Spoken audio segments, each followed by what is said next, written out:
बोलिए मां के बिहारी लाल की जय, सच्चिदानंद भगवान की जय, द्वारिकाधीश की जय। राधे राधे भक्तों, सुखदेव जी कहते हैं राजा परीक्षित, मैंने भगवान श्री द्वारकाधीश के 8 अलग अलग विवाह का मैंने वर्णन सुना है। अब भगवान ने 16,100 कन्याओं के साथ एक साथ विवाह कैसे किया मैं तुमको बताता हूं। ये भी एक विचित्र घटना है। सुखदेव जी कहते हैं कि भौमासुर नाम का एक दैत्य था जो प्रयाग ज्योतिषपुर नगर का राजा था। वो बड़ा ही अत्याचारी, दुराचारी, लोगों के ऊपर अत्याचार करता था। उन्होंने 20,000 कन्याओं के साथ में विवाह करने का जब व्रत लिया तो ऐसे एक एक करके 16,100 कन्याओं को उन्होंने बंदी बनाकर अपने बंदी गृह के अंदर डाल दिया। वो भौमासुर भूमि का पुत्र था, पृथ्वी माता का पुत्र था। भूमि का पुत्र होने के कारण उसका नाम भौम था, लेकिन गुण असुर के आने के कारण उसका जो स्वभाव और संस्कार आसुरी होने के कारण उनको भौमासुर के नाम से लोग पुकारते। वो जिस नगर में रहता था उस नगर के वासियों का जीना नरक के समान हो गया। लोग उसे नरकासुर भी बोलते। उनको अपने बल के ऊपर बड़ा अभिमान था।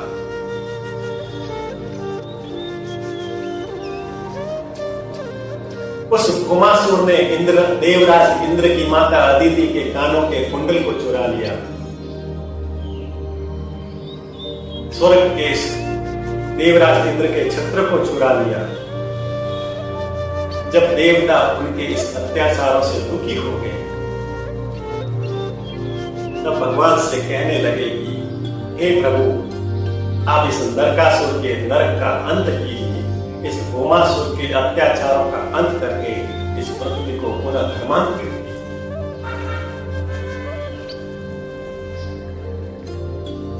16,100 कन्याओं ने भी जब ये सुना कि हमारे इस अत्याचार को मिटा सकते हैं तो केवल एक है, वो है द्वारकाधीश। हमें इस बंदी गृह से यदि कोई जुड़ा सकते हैं तो वह है द्वारकाधीश। तो उन्होंने द्वारकाधीश को मन ही मन के अंदर कहने लगे, हे प्रभु, हे द्वारकाधीश, हम इस भौमासुर के अत्याचार के अंदर फंसे हुए हैं। उन्होंने हमें बंदी बना रखा है। हमें इस बंदी गृह से, इस कारागृह से मुक्त कीजिए और हमारे इस जीवन का कल्याण कीजिए।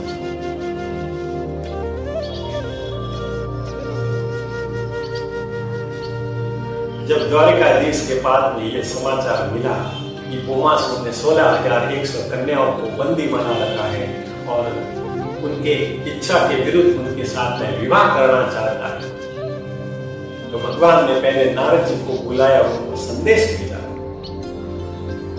कि उन बंदी गृह से उनको छोड़ दो, नहीं तो मेरे साथ में युद्ध करके तुम्हें मार दूंगा। नारद जी पुनः भौमासुर के पास में गए और भौमासुर को कहने लगे, ये द्वारकाधीश ने आपको संदेश भेजा है,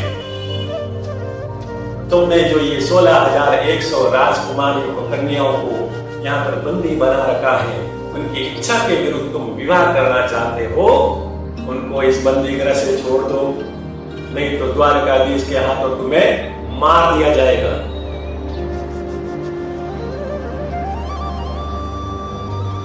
नारद जी की बात जब नरकासुर ने सुनी, उस भौमासुर ने सुनी तो जोर जोर से हंसने लगा और कहने लगा कि जाओ जाओ, उस द्वारकाधीश को कह दो कि मुझे कंस के समान कमजोर न समझे। मैं मुझसे के 1000 गुना ज्यादा बलशाली हूं। मुझे मारने आएगा खुद मर जाएगा। नारद जी ने कहा कि मेरा काम तो आपको संदेश देना था, अब कौन मरेगा और कौन मारा जाएगा वो तो भगवान ही जाने। नारायण नारायण ऐसा कह के नारद जी वहां से द्वारकाधीश के पास में चले गए, उनको संदेश सुनाया। द्वारकाधीश ने कहा कि अब इनकी मृत्यु के अलावा और कोई दूसरा समाधान नहीं है। तुरंत अपने महान गरुड़ का स्मरण किया, गरुड़ जी वहां पर पधारे।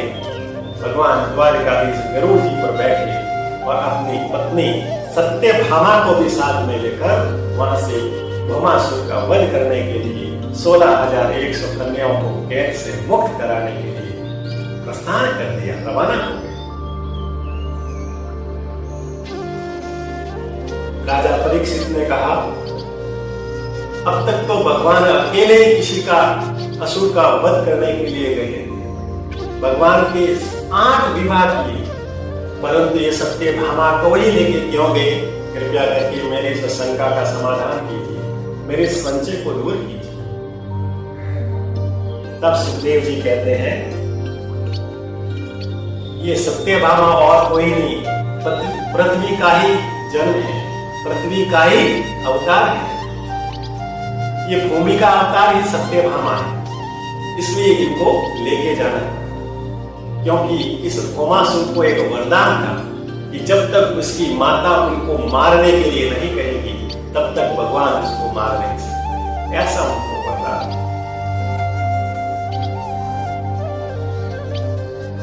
राजा परीक्षित कहते हैं कि कृपया करके विस्तार से वर्णन कीजिए कि ऐसा उनको वरदान क्यों दिया।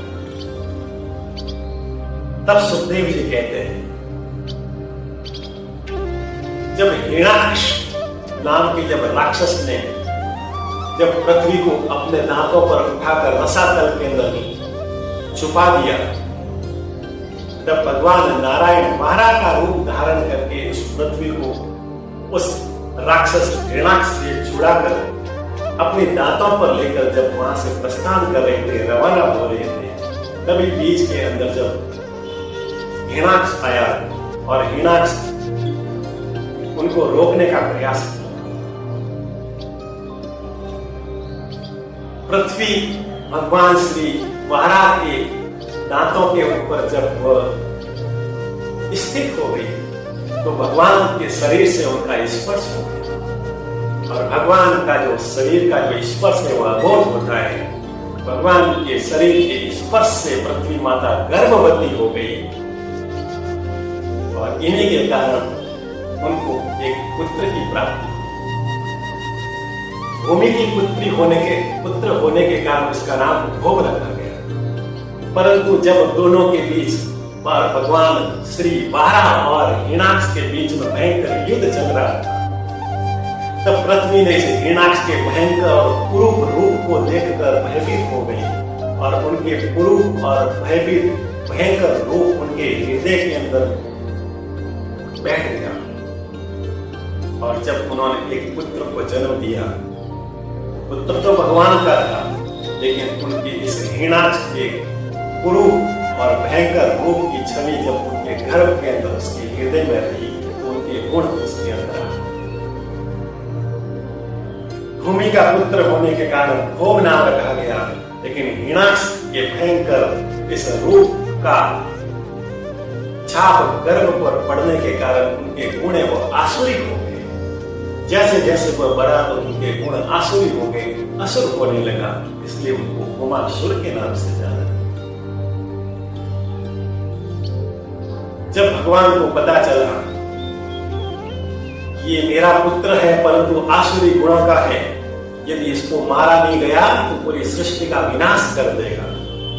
जब भौमासुर को मारने के लिए भगवान गए तो पृथ्वी माता ने उनको रोक दिया, कहने लगे कि आखिरकार ये आपका पुत्र है, हमारा पुत्र है, आप इसे ना मारो।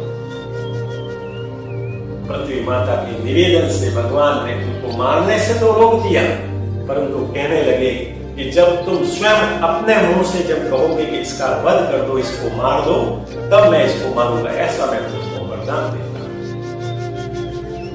पृथ्वी माता मुस्कुराई और कहने लगी कि मैं अपने मुख से कैसे कहूंगा और कभी कहूंगी भी नहीं कि मेरे पुत्र का वध कर लो।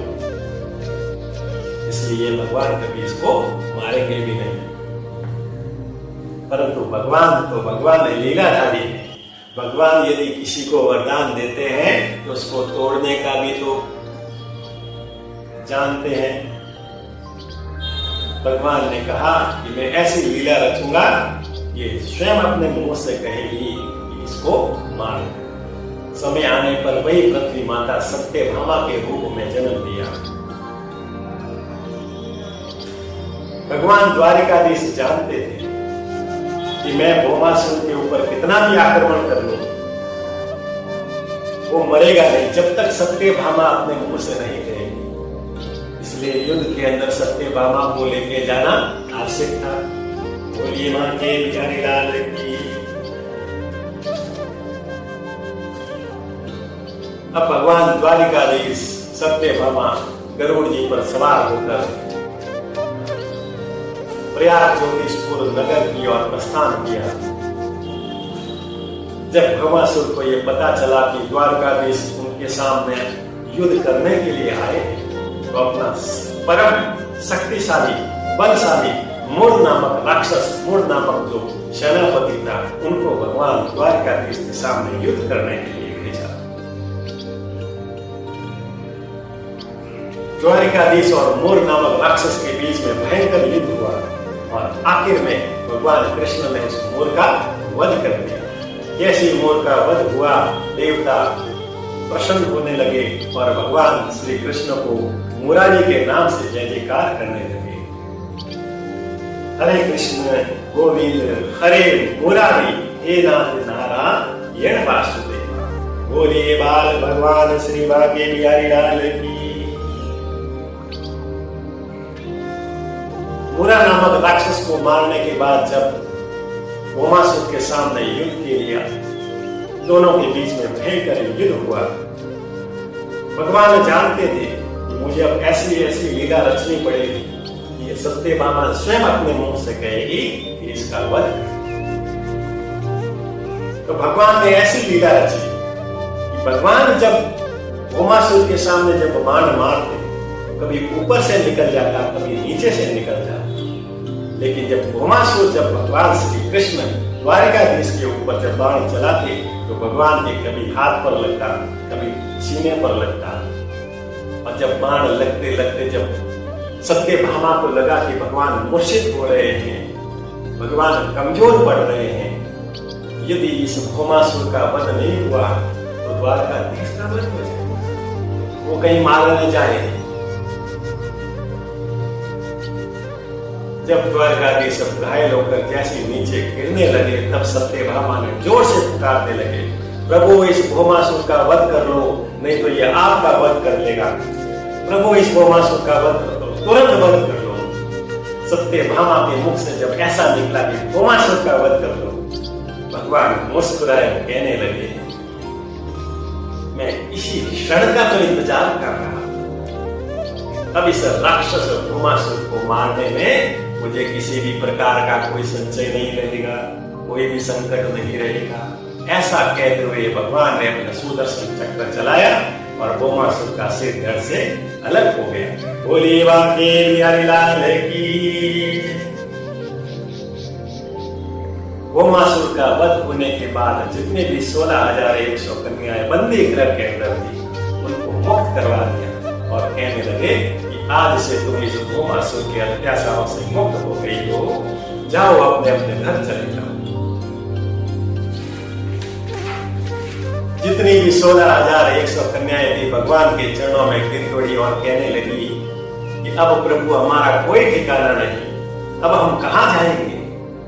अपने घर जाएंगे तो हमें उल्टा नाना प्रकार के लांछन लगाएंगे, कहेंगे इतने दिन उस असुर के घर पर रही हो, तुम तो उल्टा हो, तुम तो कलंकी हो, तुम तो अपवित्र हो गई हो। अब मेरे साथ में कोई विवाह करने के लिए राजी नहीं होगा, कोई भी मुझे अपने घर पर रखने के लिए कोई राजी नहीं होगा, नाना प्रकार के लांछन लगाएंगे। इसलिए हम या तो आप हमें अपने शरण में जगह दे दो, नहीं तो हम 16,101 साल यही अपने शरीर को त्याग देंगे। भगवान ने कहा कि नहीं नहीं, ऐसा नहीं, ऐसा करेंगे तो 16,100 कन्याओं का जो हत्या का पाप मेरे ऊपर लगेगा नहीं। भगवान मुस्कुराए और कहने लगे कि मैं तुमको अपनी शरण में लेने के लिए सहमत हूं। ऐसा कहते हुए 16,100 कन्याओं के साथ में उन्होंने विवाह के लिए सहमत हुए। सत्यभामा से विवाह की साक्षी बनी। उन सभी 16,100 कन्याओं को कहा कि तुम द्वारिका चले जाओ, हम कुछ समय के बाद में आएंगे और भव्य विवाह का आयोजन होगा। फिर सत्यभामा और भगवान श्री कृष्ण स्वर्ग लोक में पधारे। वहां पर देवताओं की माता अदिति को उनके कुंडल लौटाए, कानों के कुंडल लौटाए। देवराज इंद्र को उनका जो छत्र था उनको प्रदान किया। सभी ने भगवान श्री द्वारिकाधीश को धन्यवाद दिया और कुछ दिन स्वर्ग में रहे। जब स्वर्ग में रह रहे थे तब एक दिन सत्यभामा जब भगवान श्री द्वारिकाधीश के साथ में बाग बगीचे के अंदर भ्रमण कर रहे थे, तभी वहां पर सत्यभामा ने पारिजात नाम का एक वृक्ष को देखा। देखते ही उनकी उस वृक्ष के ऊपर अपना मन आ गया, हृदय आ गया और कहने लगे कि प्रभु ये तो हमारी द्वारिका की शोभा होनी चाहिए, इसे तो हम अपनी द्वारिका लेके जाए। द्वारिकाधीश ने कहा कि आप कहते और मैं मना करूं, पत्नी की इच्छा और वो मैं पूरी नहीं करूं, ऐसा हो नहीं सकता है। बोलिए द्वारिकाधीश की। जब द्वारिकाधीश उस पारिजात वृक्ष को ले जा ही रहे थे, इंद्रदेव बीच में आए। कहने लगे प्रभु ये इंद्र की शोभा है, ये स्वर्ग की शोभा है, ये स्वर्ग की संपत्ति है, इसको यहां से दूसरी जगह कोई ले जा नहीं सकता। द्वारिकाधीश ने कहा कि सत्यभामा का इसके ऊपर मन आ गया है, अब तो ये द्वारिकाधीश की शोभा बढ़ेगी। इंद्र ने कहा कि भले ही आपने मेरी माता के कुंडल को लौटाया है, मेरे छत्र को लौटाया है, भौमासुर का वध किया है, हम आपके ऋणी हैं, परंतु स्वर्ग की संपत्ति को किसी और जगह नहीं जाए, ऐसा सुरक्षा करने का जो ये दायित्व मेरा है। इसलिए आप मेरे जीते जी मेरे इच्छा के साथ में आप नहीं ले जा सकते। यदि आप युद्ध करोगे और युद्ध में मुझे पराजित कर दिया तब आप ले जा सकते हैं। द्वारिकाधीश ने कहा यदि ऐसा है तुम्हारी इच्छा को पूरी कर लेते हैं। बोलिए मां के। ऐसा कहते हुए द्वारिकाधीश और देवराज इंद्र और अनेक देवताओं के साथ भयंकर युद्ध हुआ। इसमें देवराज इंद्र और देवता पराजित हुए। भगवान क्षमा याचना की और कहा कि आपने मुझे पराजित कर दिया है, ये आप ले जा सकते हो, लेकिन एक शर्त है, जब तक आप रहोगे तब तक ये द्वारिकाधीश में रहेंगे। जब आप अपने देह को त्याग दोगे, देह स्वतः ही पुनः स्वर्ग के अंदर स्थापित। ऐसा कहते हुए द्वारिकाधीश सत्यभामा और उस पारिजात नाम के वृक्ष को लेकर द्वारिकाधीश बना। अब जैसे ही द्वारिकाधीश में आए तो 16,100 कन्याओं के साथ विवाह करने का आयोजन किया। ये 16,100 मंडप एक साथ बनाए गए। 16,100 मंडप के अंदर 16,100 कन्याओं को बिठाया गया और भगवान ने एक ही समय के अंदर 16,100 स्वरूप बनाया, अपने शरीर के रूप बनाए और एक ही समय के अंदर एक साथ 16,100 कन्याओं के साथ में उस मंडप में बैठकर विवाह कर लिया। और इसी प्रकार से भगवान ने 16,100 और 8 अन्य 16,108 विवाह भगवान ने की। बोलिए द्वारिकाधीश की, बांके बिहारी लाल की।